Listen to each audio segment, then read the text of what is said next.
Hello, School Transportation Nation. Welcome back to the podcast. It's brought to you by TransFinder, the leader in school bus routing software. We have a great green tip from our friends at First Student, the leader in student transportation. I have with me Miss Taylor Hannon-Ekbatani, who is here with me at the NASDPTS Conference live in Washington, D.C. It's been a bit since I've been to D.C. and NASDPTS as well. They haven't had the conference here since 2019, so everybody's excited to be back. Really cool. We're going to catch up with Mike Simmons, who's the president of NASDPTS, and Mike's hails from Arkansas, so he might be a familiar name because he was with NASDPTS some years ago and has decided to return from previous life and retired and came back again. So I guess can't get away from yellow, huh, Taylor? Yeah, I think that's kind of how we explained it. You know, it's like, well, you love the people, you love what you do, might as well come back, right? Yeah, well, Taylor and I, we're doing a lot of live podcasts from conferences lately. And, like we can expect, it's always kind of jumping from one place to the next. He was California. Now we're in D.C. We're going full coast to coast, Taylor. So exciting stuff. Yeah, Tony, it's great that the conferences are back in person. I think that's, we're able to travel to these places because conferences are back. And that's the thing about NASDPTS. You said it was last in 2019. So it's all these people, they're back, they're excited, they're ready to learn some great stuff. Yeah, I know TSD conference is coming up too. I mean, that's literally days away. So we kind of laugh about it because people are like, well, it's coming up. And I was like, yeah, how many days? Who's counting, right? Yeah, our team is. So yeah, the TSD conference down in Frisco, Texas. It's going to be November 8th through the 13th. So guys, if you haven't registered, you can always show up on site. We're getting a lot of calls, people saying, hey, I want to come experience the ultimate in special needs training. And we've got a great lineup for you. So you can always go to tsdconference.com, click on the agenda and learn about what we've got in store for you. But kind of jumping onto the big headlines, Taylor, EPA, they dropped the clean school bus lottery and the industry has like lost its mind, right? 300 and some districts. What was the numbers, Taylor? Break it down for us. Oh gosh, I feel like we've been waiting. There's been a drum roll for this whole month of like when the school districts are going to be released. But yeah, it was released last week by the time you guys are all listening to this. And let's pull up these numbers here for you guys. So the agency selected 339 applications, so totaling 913 million. And this is supporting the purchase of 2,463 school buses, 95% of which are electric. So definitely some exciting stuff. Lots of electric buzz here at the conference as well. And then the EPA stated that more applicants are under review. So in order to get to that 965 million that they kind of announced earlier, that they were doubling from the 500 million that they announced the first time. So there will be more people. So if you weren't announced, if your school district wasn't announced at this time, just hold your horses a little bit because maybe you'll be announced soon. Yeah, and I think a lot of people I've talked to say that the EPA is going to be revising the kind of scope of the program a little bit in terms of are they going to include repowers? That's been a big question, right? Is that category going to be included to get them to increase the number of EVs on the road? Because, I mean, when we say 2,000 or 2,300 plus EVs on the road, I mean, in the grand scheme of things, when there's 450 to 500,000 school buses, that's a pretty low number. And if you really think if you do this 5 more times, in theory, let's call it 12,500 school buses. That's not even 50% of the annual build that we see. And I know the big conversation too is what's the right fuel source for you, right? At the time, it's not one size fits all in the school bus industry. But when government money is available, guys, you gotta take advantage of it, and there'll be a lot more rounds to apply. So we'll see what the EPA does in terms of lessons learned from the Clean School Bus program, and we'll see what it looks like. I'm excited to see people at the conference and talk to them about kind of where they're headed. And I think if you're a dealer or an OEM, your phone's probably blowing up because everybody's sending us press releases about Taylor. I think we saw one from STA saying how many EVs that represented their clients. First Students sent us something. We had ones from different companies. I spoke to Beacon Mobility, which they said they had applied for a very limited basis because many of the districts didn't kind of qualify, I think, for being in that lower income bracket, but they were pleased that they got, 25 EVs as well. So I think everybody's participating, but we definitely have seen the private contractors really step up for their clients and get after it. And I know when I was reviewing the list, I was scanning through and seeing who was on there. Lots of manufacturers, OEMs helped school districts apply. We saw some infrastructure companies like Nuvi. They were on there a significant amount too on that list. So very interesting, just kind of going through the list, seeing who won and jumping into that. But guys, there's a story on stnonline.com about this, but just exciting times, Taylor. Yeah, Tony, for sure. Very exciting. Taylor, that kind of leads me to our green tip from First Student, the leader in student transportation. If you guys are one of the winners of the EPA Clean School Bus Lottery, guys, where do you start? Will you have the right bus, battery for the geography and terrain that you operate in? Do you know how to design your infrastructure? Have you talked to your utility yet? First Student leads the way in school bus electrification with over 100 EVs deployed and more than 300 ordered. They have the best EV consulting service in the business, and they want to help you assess your district, partner with utilities, identify the total cost of ownership, and do great project management for you. Reach out to them at electrification@firststudentinc.com. That's electrification@firststudentinc.com. All right, we're welcoming Mike Simmons to the podcast here live from Washington, D.C. Taylor and I are going to put him in the hot seat. All right, let's get to it. All right. So we are on site at the National Association of State Directors of People Transportation Services. Tony and I here have Mike Simmons, and he is stepping up to become the new president of the association. He was president before, so this is your second run. Mike, how's it going? It's great to be back in person. It is going well. Honestly, I think I've been there before, so it's nothing new, but just another time. So. What are the kind of hot topics at NASDPTS this week that you guys are going to be diving into? Well, there's quite a few, actually. Of course, we've got the electric vehicles. We've got a panel on that. We just heard from NHTSA this morning, and Ann Farrow with AMVA is here. We've got entry-level driver training, which is a big deal anymore still. We've got alternative transportation. We've got a panel on that coming up this weekend, and so there's quite a bit going on out there today. So, has there been a lot of excitement around the Clean School Bus EPA funding that dropped basically this last week, and everybody's kind of buzzing about that? It is. There is a lot of buzz about that. In fact, we came in for the board meeting yesterday, and Bob Ford with IC Bus is the steering committee chair for the Supplier Council.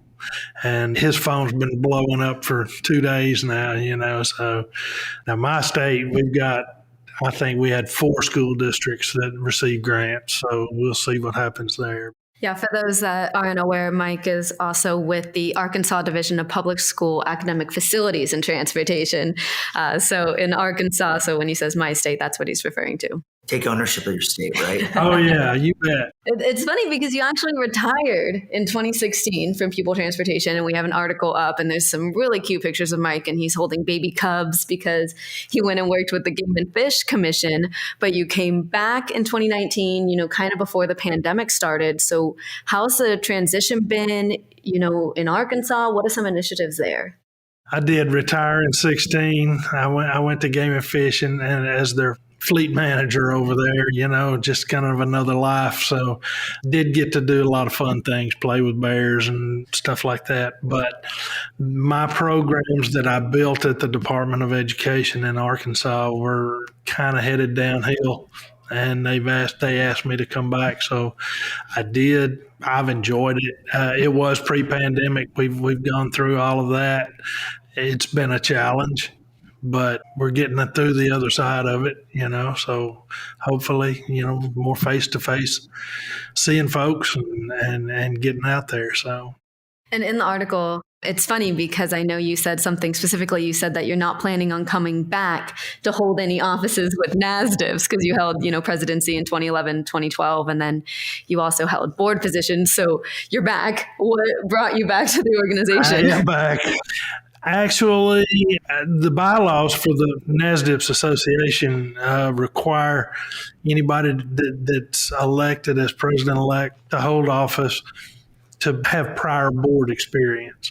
And our pool, there wasn't a whole lot of folks and when Pat Schofield, who was from Georgia, who was president-elect, took a job at a local district, that took him out of the mix. And so they asked me if I would step in, and it's always a joy to work with this group. And so I agreed to take another turn. And in fact, I think I may be the only state director that's ever come back recycled. So Max Christensen's probably the longest member on the board over the years because of vacancies, but I don't know that anybody's ever come back in as president. Yeah, Max is from the great state of Iowa as well. From the great state of Iowa, that's right.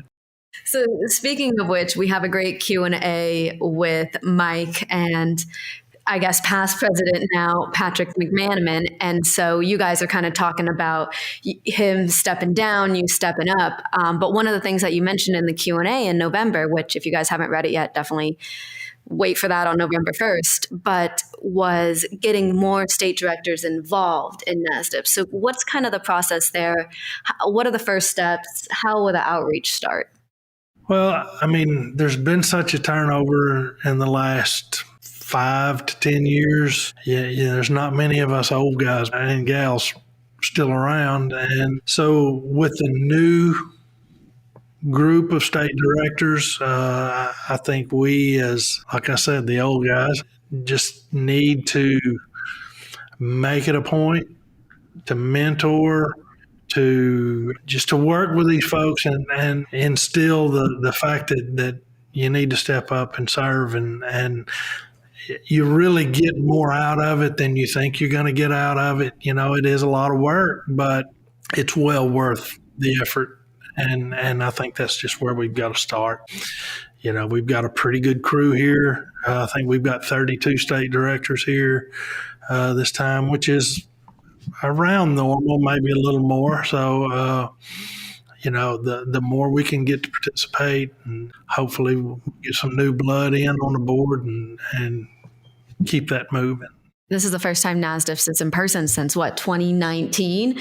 So how's the energy? It's great. It's great. It's good to see people. I think we're all Zoom weary. It's just anytime you can gather, to me, you get more out of that. I've always said in the years that we've been doing this, I think I get about as much or more out of talking to folks in the hallway or the bar in the evenings, your peers, than you do sitting in sessions. So, because no matter what it is, somebody here's already been through it and done it, so it's great to develop those relationships that you can't do over Zoom. Are there anything at this week's conference that you're looking forward to hearing the most out of the sessions that are offered and speakers? Is there anything particular that jumps out to you as this is when I really need to be engaged with? Honestly, I think one of the big things for me is always being able to hear what the feds have to say, and to be in D.C. where we've got, full access, basically. The last time I was program chair for the NASDPTS was in 2010, I think. We were in Oregon, and getting the feds to Oregon was like pulling teeth, because of we meet in October, their budgets don't hit till October, and getting somebody to commit, without a budget is tough. So being here, yeah. And just like Ms. Rosenthal this morning and Aaron, with NHTSA, it's always great to hear what they're doing and develop those relationships with them. Yeah, I know one of the biggest things they were talking about was the bipartisan infrastructure bill and how essentially NHTSA is going to be looking at lighting and some of those other technologies to kind of better, improve the safety of the school bus. So that'll be interesting, when that comes out, what they've kind of found in their research there. Oh, yeah, you bet. I mean, we're always looking for that next safety step, I mean, that's what we're geared for, safety. And it's like I said in there this morning, I mean, we can put more bells and whistles on a school bus, but I mean, it's a 40-foot long yellow vehicle with flashing lights. If you can't see that, something's wrong, So I hope the vehicle-to-vehicle braking technology, crash deterrent technology, hopefully something will come out of that. Yeah, there's a lot of activity, obviously, with school being back, all the problems of illegal passing. It got brought up last night at the welcome reception dinner that was hosted by Safe Fleet so nicely. And Doug Campbell there, he talks about that, right? He talks about, hey, illegal passing being a major issue now that school's back in. And, we had School Bus Safety Week not that long ago. And, again, the constant reminder that there's a big safety thing looming. And kind of to your point, is there an opportunity to educate the public more on the rules of the road around school buses? Because like you said, there's technology, but then there's also just general awareness of the rules. Because I don't know the last time you took your driver's test, but it might have been a few years ago, right? And, I think, again, familiarizing drivers with that, I'm not sure what the step is from a governmental standpoint, but you guys have the power to bring that in front of the feds and have a meaningful conversation and kind of be a catalyst for change. So I love that you're in D.C. and that you've chosen to be here, because it's a great place, like you said, to get access and hopefully to be heard to make some changes for the better. As an industry, we all preach it. We all say it. There's nothing safer than a school bus. And I've always used the numbers for the state of Arkansas. And we're not a large state. We don't have a huge fleet of school buses. I mean, we run less than 6,000 school buses daily, but we run 43 million miles a year in the state of Arkansas. And knock on wood, our last on-board fatality in a school bus was 2003 in the state. So it's not while we're on the bus. It's while we're getting them on and off the bus. That's where we have our problems. And that's where I, as a state director, try to concentrate a lot of my effort.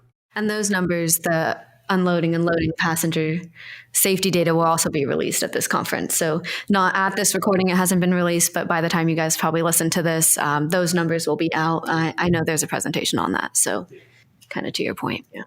Well, I want to be respectful of your time, Mike. I know you got to jump into another session, but we really appreciate you being here and being on site with us for the podcast.